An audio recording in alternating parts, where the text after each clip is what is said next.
Bonjour et bienvenue sur ma chaîne YouTube Lithoab Énergie Médium. Je suis très heureuse de vous retrouver pour une nouvelle vidéo. Et aujourd'hui, on va parler de lithothérapie. Et plus particulièrement, je vais vous donner une pierre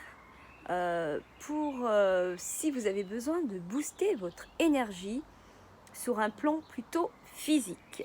Donc, si vous avez des projets où il faut donner beaucoup de votre personne, ou si vous avez vous savez que votre journée va être assez intense, assez physique, je vous conseille tout simplement le grenat.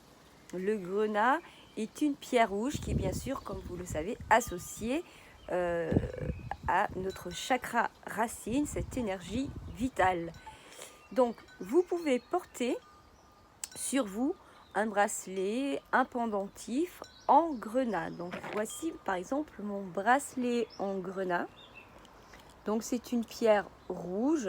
Celle-ci, le grenat est assez foncé au niveau des bracelets. Voilà.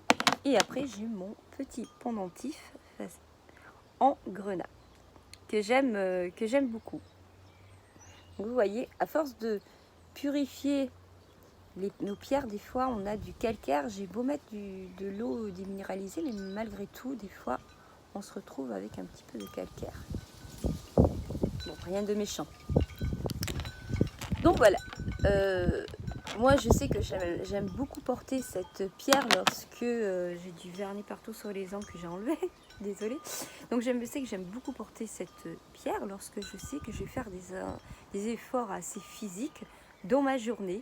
Et c'est vrai qu'elle booste, qu'elle vous donne de l'énergie et que vous n'allez pas être épuisé, fatigué, tout ça.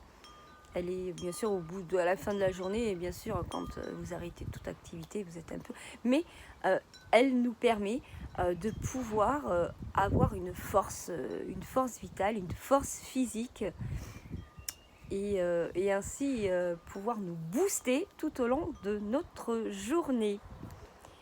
Donc, je ne sais pas si vous avez testé déjà cette pierre. Dites-moi en commentaire si vous connaissez le grenat, si vous l'avez testé et quel effet a-t-elle sur vous. Ne pas oublier aussi, pour les gens qui sont assez colériques, qui ont tendance à s'emporter, qui sont assez violents, tout ça, on va quand même éviter de porter des pierres rouges parce que le rouge est assez on va dire volcanique, c'est assez feu, c'est assez intense. Donc déjà pour ceux qui sont déjà assez trop colériques, on va éviter de porter ces genres de pierres et on va essayer de se tourner vers une pierre un petit peu plus douce, bien sûr. Donc si vous sentez que ça vous agace, enlevez-la. Mais pour des gens calmes, assez calmes, il n'y a aucun souci. Bien sûr, comme toute pierre, elle peut avoir un effet bénéfique sur une personne et finalement sur une autre ne pas en avoir. C'est une tendance générale, hein. On est bien d'accord. Donc voilà, j'espère que ma petite vidéo vous aura plu et je vous dis à bientôt pour une nouvelle vidéo. Bye bye.